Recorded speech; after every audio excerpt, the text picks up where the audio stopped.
Hello friends, आप देख रहे हैं स्टडी विद आर्यन।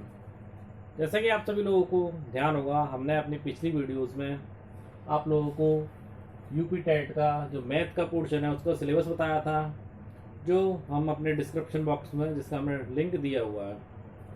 जैसे इस टाइम पर लॉकडाउन चल रहा है, तो लॉकडाउन के टाइम का सदुपयोग करते हुए हम लोग अपनी स्टडी और अपनी मैथ को काफ़ी अच्छा कर लेते हैं, क्योंकि पेपर होना कंफर्म है। पेपर आवश्यक रूप से होगा लॉकडाउन ख़त्म होने के बाद ही। तो एक बार और आप लोगों को ध्यान दिला देते हैं कि हमने क्या क्या बताया था। देखिए, जो आपका यूपी टेट का पेपर है वो आपका आवर्स यानी कि 2.5 घंटे का पेपर है आपका। 2.5 घंटे यानी कि 150 मिनट्स का, 150 मिनट्स का आपका पेपर है, जिसमें कि जो हम मैथ पढ़ाएंगे आप लोगों को, मैथ का जो पोर्शन है वो आपका 13 नंबर्स का है। कितने नंबर का? 13 नंबर्स का। 13 नंबर्स के और क्वेश्चन भी कितने आएंगे? 13 क्वेश्चन।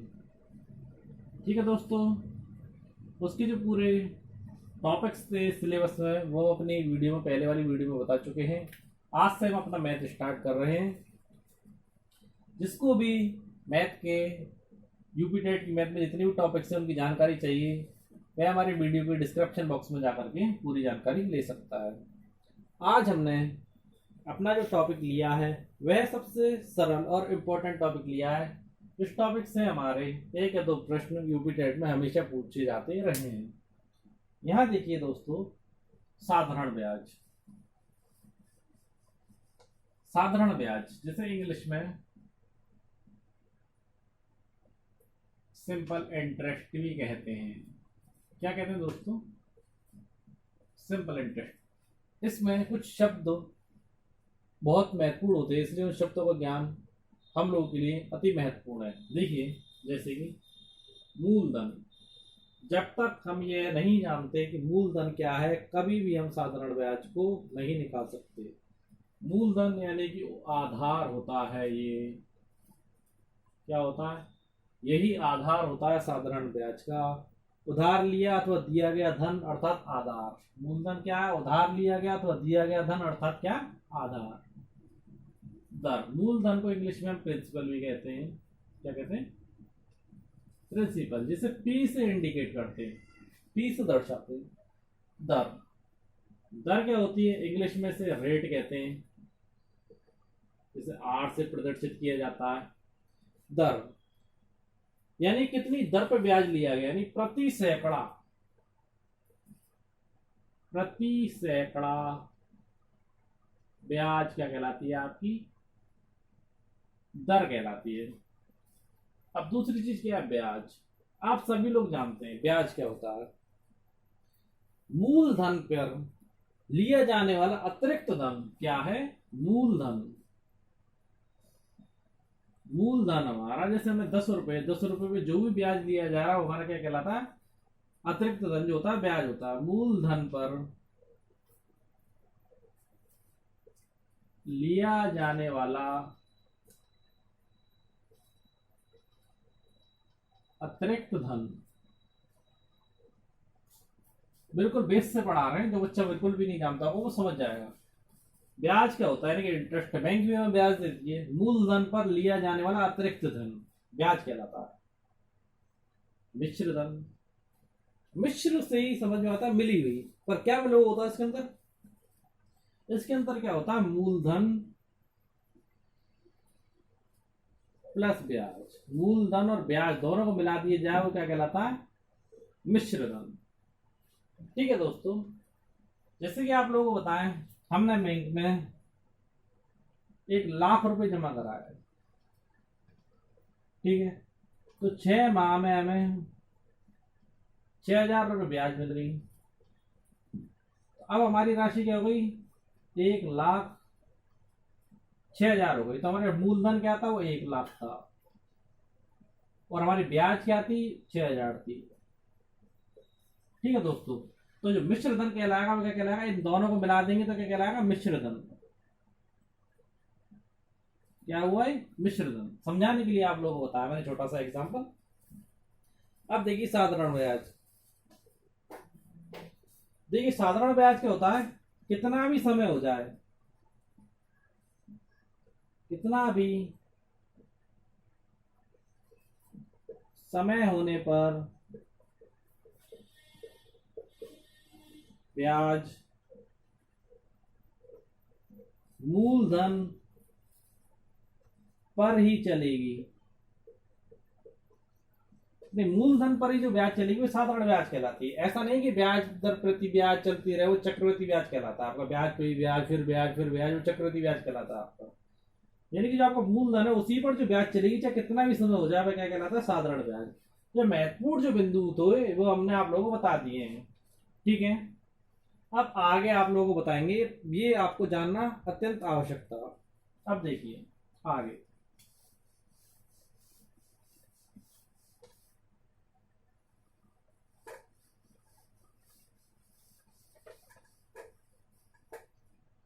इन्हें सॉल्व करने के लिए कुछ फॉर्मूलेस होते हैं। फॉर्मूला जैसे कि साधारण ब्याज, तो ब्याज निकालने का ही फॉर्मूला साधारण ब्याज। क्या कहते थे हम यहाँ पर, P into R into T upon 100। P यानी कि मूलधन, R बराबर दर, T बराबर समय। या ऐसा कह दो हिंदी में, मूलधन इंटू दर इंटू समय बटे 100, ये इसका फॉर्मूला। देखिए दोस्तों, अगर प्रश्न साधारण ब्याज पूछेगा तो इस तरीके से फॉर्मूला आएगा, बट कभी कभी क्वेश्चन चेंज हो जाता है, वह हमसे मूलधन पूछता है। क्या पूछता है, मूलधन। मूलधन यानी कि प्रिंसिपल को फाइंड करवाता है, क्वेश्चन मार्क। तो हमें क्या करना होता है, जो भी ब्याज दी गई है, प्रश्न में ब्याज दी गई होती है, ब्याज इंटू 100, मूलधन निकलवा रहा है तो दर और समय तो दिया ही गया होगा, और दर इंटू समय, आपका आंसर आ जाता है। देखिए साधारण ब्याज पूछ रहा है तो फॉर्मूला ये लगता है, मूलधन पूछता है तो ब्याज इंटू 100 करके दर और समय लिख दो, ठीक है दोस्तों। अगर दर पूछता है, प्रश्न घुमाता है काफी हम लोगों को, यानी कि रेट पूछता है, तो ऊपर तो ये रहता है ब्याज इंटू 100, नीचे क्या काम कर दो, मूलधन इंटू समय, यानी कि जो बच रहा है वो दोनों तो नीचे आएंगे ही आएंगे। ऐसे ही अगर यहाँ पर मूलधन भी पूछ लिया, दर भी पूछ लिया, समय पूछता है, तो समय के लिए भी सेम यही है, ब्याज इंटू 100 बटे बचा क्या, मूलधन इंटू दर। मात्र बस छोटे से फॉर्मूले होते हैं उसकी, जिन्हें हम आसानी से सॉल्व कर सकते हैं।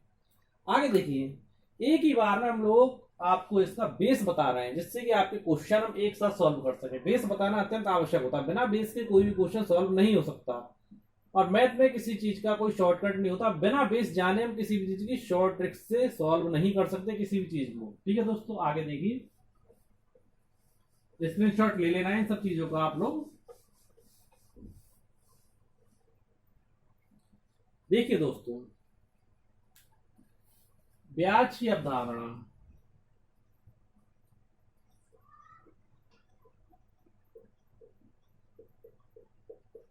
ब्याज की अवधारणा, ब्याज की अवधारणा से हमारा क्या मतलब है, ये देखिए।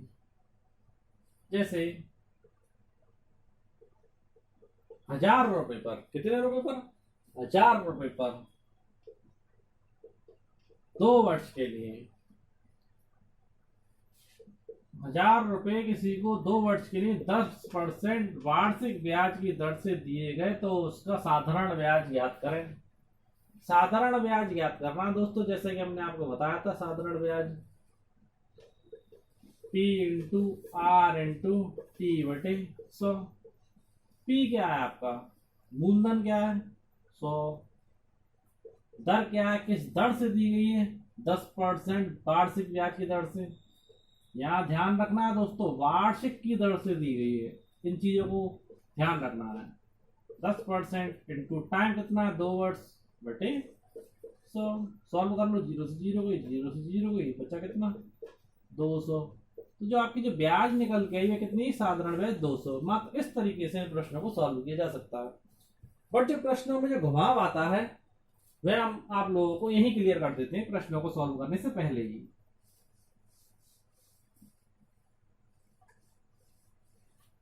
देखिए दोस्तों, जो घुमाव आता है और वह सबसे पहला पॉइंट आता है महीनों को वर्ष में बदलना, महीनों को वर्ष में बदलना। ठीक है दोस्तों, जैसे आपको दे दिया 1000 रुपए को, जैसे अभी आपका ऊपर वाला क्वेश्चन आपने सॉल्व करा था 4 माह के लिए और 10% वार्षिक ब्याज, कितनी प्रतिशत, 10% वार्षिक ब्याज से दिया गया। तो यह वर्ष ना दे करके इन्होंने क्या दे दिया, माह दे दिए।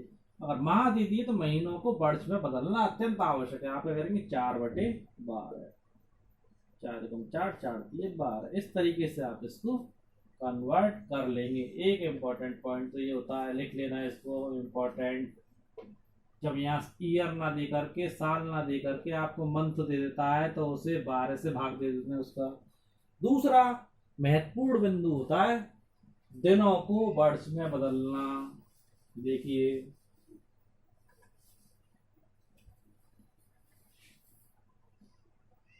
दिनों को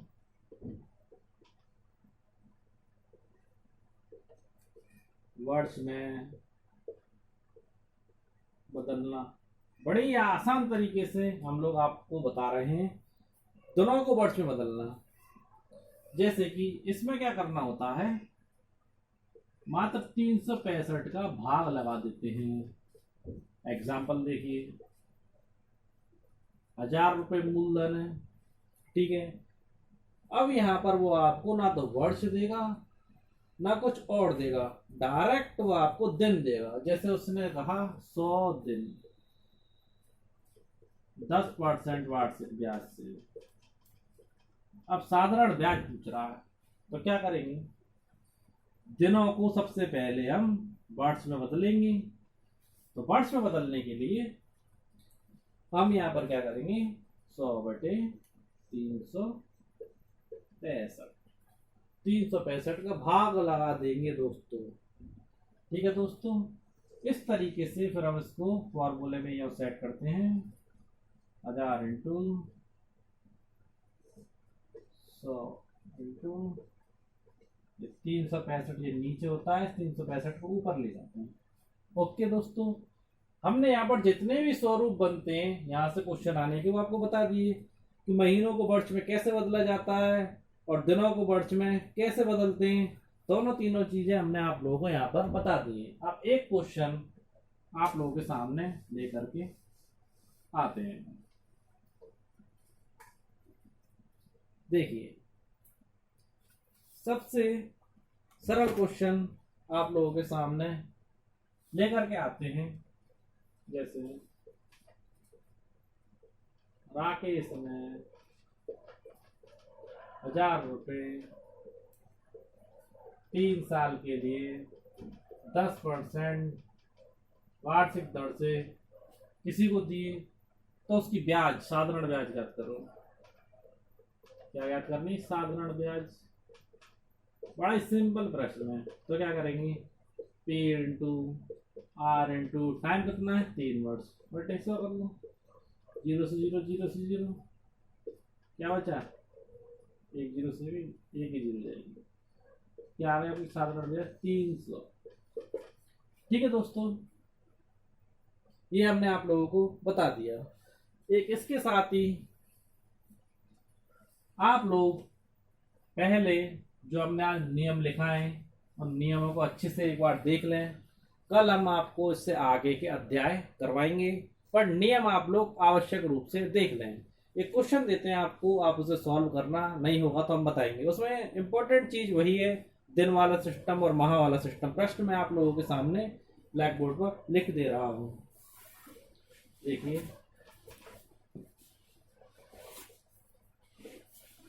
सुशील ने, या कोई भी और अदर नाम ले सकते हैं, 21,900 में। देखिए दोस्तों, सुशील ने 21,900 रुपए की राशि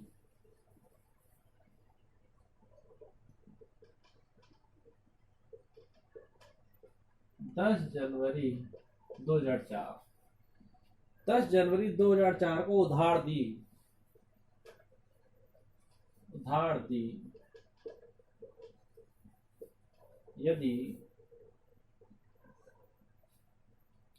यदि साधारण ब्याज की दर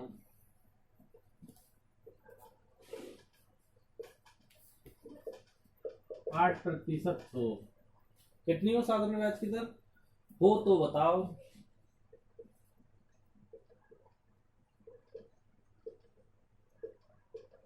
तीन जून 2004 को वह कितनी राशि लौटाएगा?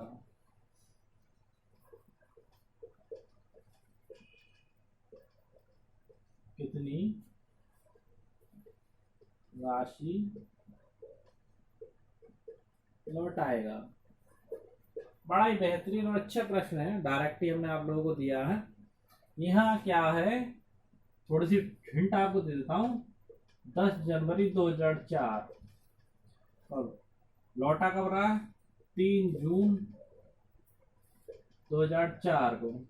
जनवरी 31 की होती है तो यहाँ तो वो 21 दिन, फरवरी में कितने दिन? 29, मार्च में 31, ऐसे करके आपको दिनों को लगाना है। दिनों को लगाने के बाद फिर हमने आपको पहले ही बता दिया है कि अगर दिन दे रखे हैं तो 365 का सारे दिनों को जोड़ के आप 365 का भाग लगा देना, उसके बाद ये फॉर्मूले में सेट होगा। ठीक है दोस्तों, कल हम आप लोगों को ऐसे ही अच्छे अच्छे प्रश्न बताएंगे। जब तक के लिए दोस्तों घर रहें, सुरक्षित रहें, अपनी स्टडी पर ध्यान दें। ओके दोस्तों, और महत्वपूर्ण चीज़ दोस्तों, अगर आपको हमारे द्वारा बताई गई चीज़ें पसंद आई हों तो आप हमारे चैनल को लाइक करें, सब्सक्राइब करें और ज़्यादा से ज़्यादा अपने दोस्तों को हमारे साथ जोड़ें, जिससे लॉकडाउन के समय का सदुपयोग हो सके। ओके दोस्तों, बाय फ्रेंड्स, कल मिलते हैं।